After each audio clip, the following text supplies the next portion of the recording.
வணக்கம். 3 முறை தமிழ்நாடு முதலமைச்சராக பதவி வகித்து வந்த ஐயா ஓ பன்னீர்செல்வம் அவர்கள் இன்னைக்கு திமுகவில் போய் ஐக்கியமாயிருக்கிறாரு. தை பிறந்தால் வழி பிறக்கும், நான் என்னுடைய இறுதி முடிவை பிப்ரவரி மாதம் இறுதிக்குள்ள நான் சொல்லுவேன் அப்படின்னு சொல்லியிருந்தாப்புல. சமீப காலமாட்டு அவர் நான் எந்த கட்சிக்கு போறவா இல்லை எந்த கட்சிக்கு போவா அப்படின்ட்டு அவர் பயங்கர குழப்பத்தில் இருந்தாரு. 2-3 நாளைக்கு முன்னாடி கூட அவர் ஒரு பேட்டி கொடுத்திருந்தாரு. நான் அரசியலை விட்டே போறேன் அப்படிங்கிற மாதிரி ஒரு மனநிலையில வந்துட்டாரு. ஏன்னா அவரை எந்த கட்சியிலுமே சேர்த்துக்கல. அந்த ஒரு மன வருத்தத்துல அந்த மாதிரி ஒரு கருத்தை அவர் முன் வச்சிருந்தாரு. அதற்கு முன்னாடி ஒரு 10-15 நாளைக்கு முன்னாடி கூட அவர் சொல்லியிருந்தாரு.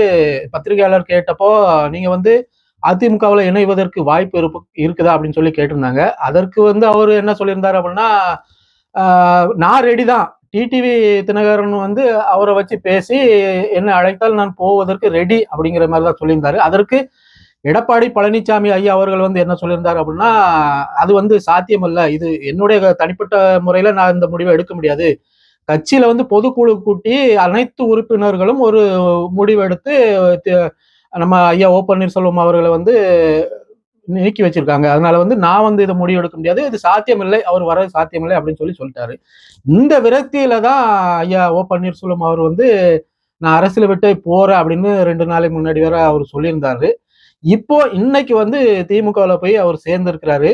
இதற்கு காரணம் என்னன்னா, திமுக இப்ப யாரு உள்ள வந்தாலும் ஏத்துக்கிற மாதிரிதான் அவங்க அந்த ஒரு நிலைமையில தான் இருக்கிறாங்க. ஏன்னா அவங்களுக்கு ஒரு இருக்கட்டும், எடுத்து போடுமா, சேர்த்து போடும், என்ன இருக்கு, என்ன பிரச்சனை ஆயிர போகுது, கிடைக்கிற வரைக்கும் லாபம் அப்படிங்கிற மாதிரி தான் அவங்க போயிட்டு இருக்கிறாங்க. இப்போ இதனால திமுகவுக்கு ஆதாயம் கிடைக்குமா, பலம் கூடுமா அப்படின்னா அப்படிலாம் நம்ம ஒண்ணு சொல்லிட முடியாது. இவரை நம்பி திமுக இல்ல. ஓ பன்னீர்செல்வம் ஐயா ஓ பன்னீர்செல்வம் அவர்களை நம்பி திமுக இல்ல. இதனால வாக்கு சதவீதம் கூடுமா அப்படின்னா திமுக ஆஹா ஓகன்னு போயிருமா அப்படிலாம் கிடையாது. சும்மா ஒரு கணிசமான வாக்குகள் கிடைக்கும். ஏன்னா ஓ பன்னீர்செல்வம் அவர்களை நம்பி கிட்டத்தட்ட ஒரு 2.5-3 லட்சம் வாக்குகள் அவர் கையில வச்சிருக்கிறாரு. இது நிஜம். அப்போ தென் மாவட்டங்கள்ல ஓ பன்னீர்செல்வம் அவர்களுக்கு செல்வாக்கு இருக்குது. அதை வச்சுதான்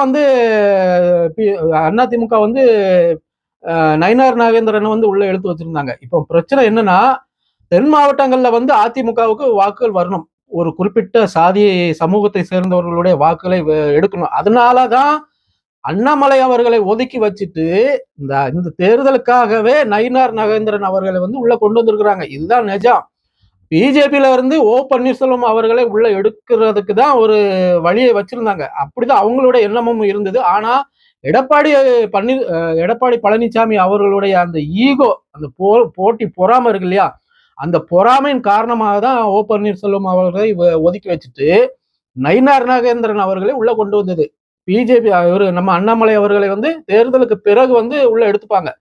நான் ஏற்கனவே சொல்லியிருந்தேன், நயினார் நாகேந்திரன் ஒரு டம்மி பீஸு. அவரை சும்மா ஒரு போடுகிறப்படி தான் எடுத்து வச்சிருக்கிறாங்க. இந்த எலெக்ஷனுக்காக ஒரு குறிப்பிட்ட சமூகத்தை சேர்ந்தவர்களுடைய வாக்குகளை பறிப்பதற்காக தான் எடுத்து வச்சிருக்கிறாங்க. தேர்தல் முடிஞ்ச பிறகு அண்ணாமலை வந்துருவார், நான் ஏற்கனவே சொல்லியிருந்தேன். அதே மாதிரிதான் நடக்கும். இப்பவும் அப்படிதான் போயிட்டு இருக்குது.